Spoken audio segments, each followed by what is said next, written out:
Norma Desmond? Norma Desmond! Norma Desmond, an icon, a queen, a legend in the universe of Sunset Boulevard, favoured by all and loved by all, Norma Desmond is the silent movie star of Hollywood.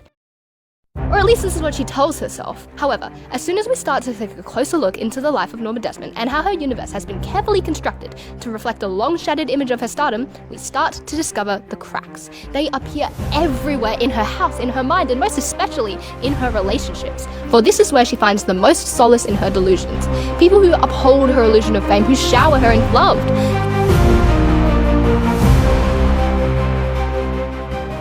Norma's relationships with different men are used by Wilder to symbolize different aspects of herself. He illustrates how she perceives and uses each of the men to her benefit via a mental health condition called BPD. It includes emotional highs and lows as well as a range of other symptoms. And if we look a little bit closer into the world of mental disorders, we can start to apply interesting correlations between BPD and Norma Desmond. More explicitly, how she cultivates her relationships post-fame.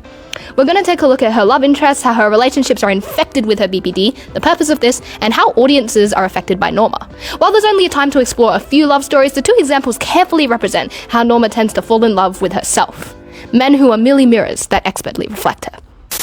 Max von Mailing, Norma's loyal servant and former husband. To Norma, Max represents her past and reminds her of the glory days. In the scene where Max reveals his past relationship with Norma, the visual device of framing is effectively used to construct power dynamics between the two. Norma is often placed in the foreground, with Max lingering in the background, symbolizing how him and therefore her past still haunt the present. The melancholic score underpinning Max's recount of their history and the scattered dim lighting further emphasizes his emotions, twisting the audience's perspective of this information in a really negative manner. But why? Well, because of her complex. Norma is essentially falling in love with herself repeatedly. The type of men that she ends up falling for, and usually at an alarmingly rapid rate, reflect what she desires in life. Furthermore, all the men she chooses to love can be manipulated into docile states. We can see examples of this in Max in various scenes, but also in Joe, specifically when we study his inner monologue and its progression throughout the movie. He starts off describing things as an audience expects a regular inner monologue to, but slowly he becomes more entangled in Norma's web, and his inner monologue starts to shift. The audience is slowly introduced to the unreliable narrator archetype. So, how did Norma Desmond manage to twist and grip Joe's consciousness and thought process? Well, this leads us to our first relationship. Oh wait, no, our second. My bad, guys. Our second relationship, Norma and Joe. In the world of Norma, Joe represents her desire for validation and her fear of abandonment, both of which are potent symbols in BPD. He also represents the generation of youth at the time of the present. Joe's fresh young blood reminds Norma of her fresh young Hollywood days. By trying to control Joe, she subconsciously attempts to control her own fear of being forgotten, which shows how her BPD is both relevant and necessary to communicating specific personality traits of Norma to the audience.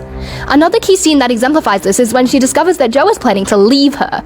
Her intense emotional reaction shows the audience the extent of her mental instability and exhibits her fear of abandonment through a theatre and direction technique known as blocking. Dramatic close-ups of Norma's face are also used by Wilder in the sequence, highlighting intense emotions which communicate to the audience Norma's desperate need for Joe's love and approval. The lighting is also extremely harsh, casting deep shadows on her face, symbolizing her inner turmoil as a man, who really represents a part of herself, manages to break free. If he can manage that, what does that mean for her? Since audience perceptions can change based on the present world, mental health stigmas and female role stigmas at the time of shooting would have affected how older audiences see the representation of Norma. The lack of these stigmas in modern audiences allow us to perceive her slightly differently. For example, Norma's apparent outburst can be found more relatable as it symonizes with the term crashing out. This helps modern audiences understand the gravity of the situation, therefore hitting a little bit closer to home.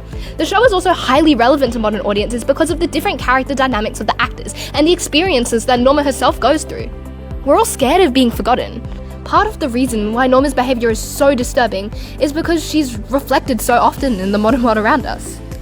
Older audiences, however, see the portrayal of Norma Desmond's mental state as a dramatic fiction rather than a serious commentary on mental health. Which, funnily enough, is exactly how Billy Wilder intended it to be. He uses Norma's BPD as a way of communicating to audiences her personality and archetype, ultimately constructing her into a convincing character, which irks modern and older audiences alike.